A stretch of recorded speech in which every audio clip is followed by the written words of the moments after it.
Hello everyone, and welcome to the Lang Focus channel. Today I'm going to talk about a question that I've been getting quite a lot recently, and that is, what kind of job can I do with my foreign language skills? Or what kind of job should I do if I'm interested in foreign languages?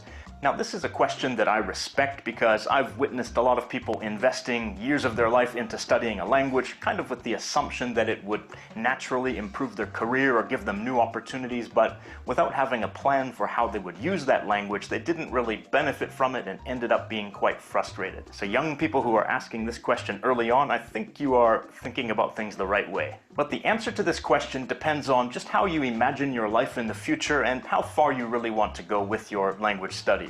Now, some jobs are specifically language related, other jobs are not specifically language related, but a foreign language could be an asset, and for other jobs it's not really necessary at all, but it might be useful for your overall lifestyle. So I'm going to talk about those three types of situations. So first up are jobs that are specifically language related. For these jobs you need to have some expertise in the language, you need to have a deep understanding of the language. So the first kind of job is to teach a language. Here in Japan I know a lot of people who teach English. I also know people who teach other languages like French or Spanish. Now, even if you don't have a lot of qualifications, there are some opportunities to teach your language, especially if it's a major global language and especially if it's English. But the more qualifications you have, then of course the better opportunities you get and the higher pay you can get, the better positions you can find.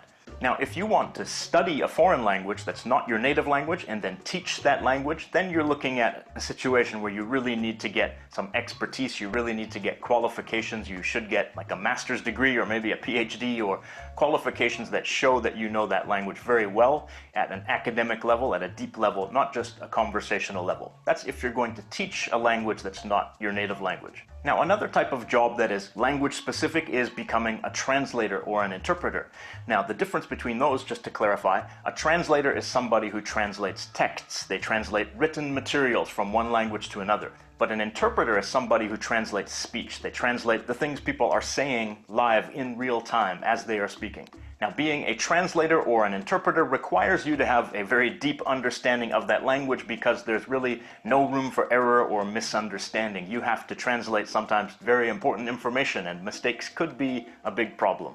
So you need to have very good, almost native level skills, especially if you're interpreting in real time, but also you need to learn the skills of translation or interpreting. Those are separate skills that you need to learn on top of knowing the language. So for these jobs that are specifically language related, there's really no room for language dabblers. You really need to have a comprehensive understanding of that language, and you have to be able to show that you can use that language at almost a native level. Next up are jobs that are not specifically language related. They are basically focused on another skill that you need, but the language is an additional asset. The first kind of job is one that requires some technical expertise, but having a language on top of that will give you some extra opportunities. So an example that I've heard is from an engineer.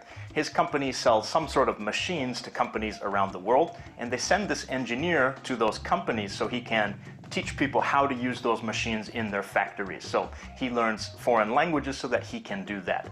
I believe this guy in particular was working in Indonesia, so he learned Indonesian to be able to teach those people in their native language.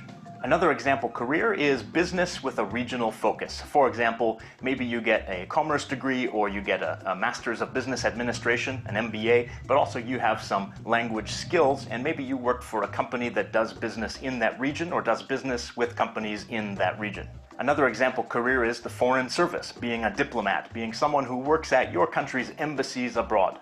When you work in the foreign service, I think that often involves some kind of language training before you are sent abroad, but knowing some languages in advance before you apply is probably a big asset. Another example is being a tour guide. Now, a tour guide's main focus is not the language, it's the history and it's the anthropology and all of those sorts of things, but having a language that they can explain things in that will help them have other opportunities. So maybe you might specialize in tourists from Japan, you learn Japanese, you can be a tour guide for Japanese tourists.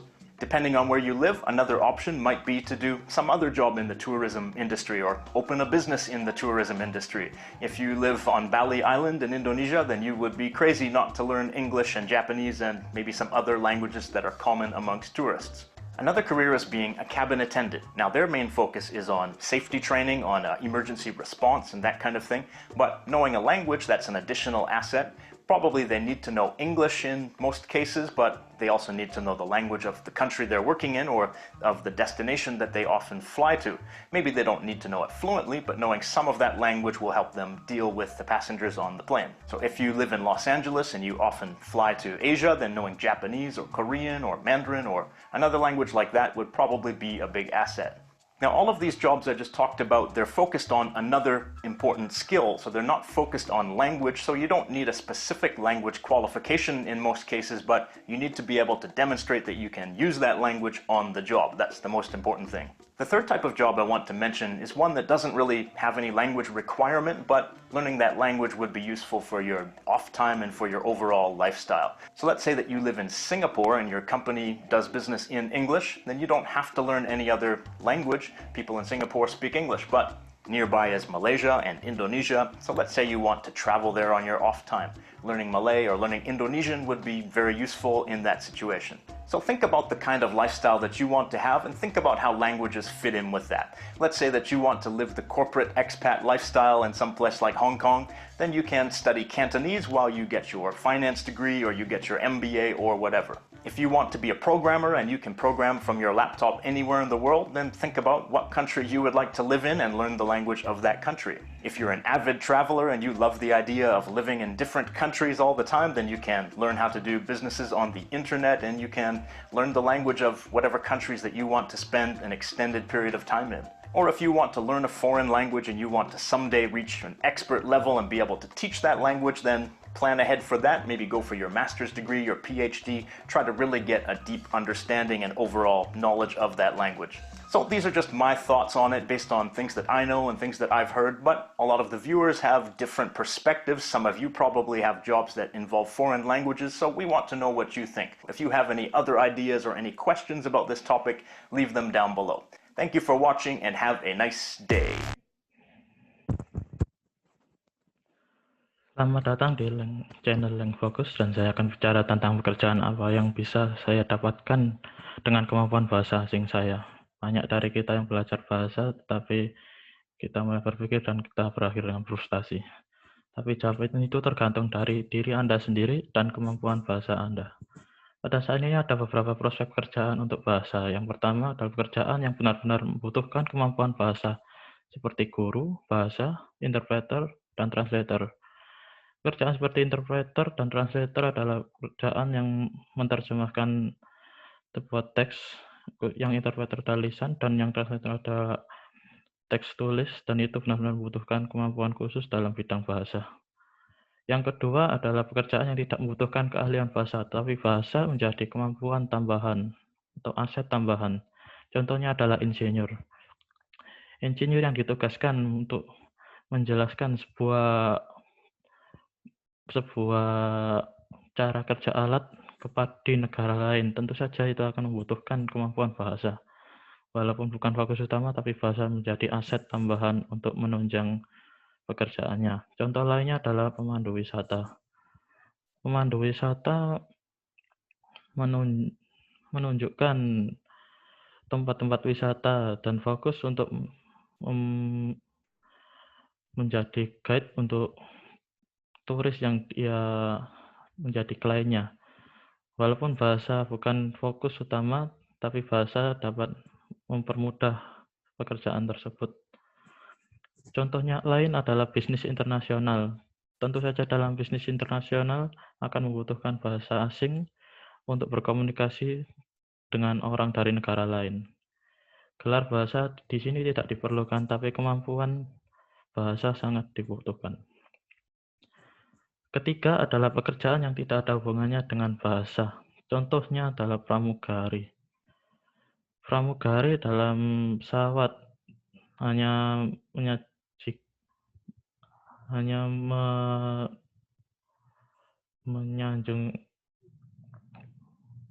melayani penumpang pesawat dan terkadang itu hanya memerlukan bahasa. Tapi jika bahasa dapat menjadi aset yang penting contohnya adalah jika pesawat tersebut terbang ke Cina dan penumpang Anda adalah orang Cina. Jika Anda dapat berbahasa Cina, itu akan sangat menguntungkan untuk Anda. Keuntungan lain dan pelajari bahasa adalah Anda dapat berkeliaran di negara asing yang memiliki bahasa yang sama dengan bahasa Anda seperti yang Anda bekerja.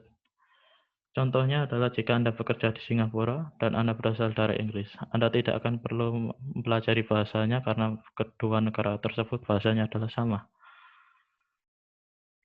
Itulah beberapa contoh pekerjaan yang tidak fokus dengan bahasa, tapi juga melakukan kemampuan bahasa.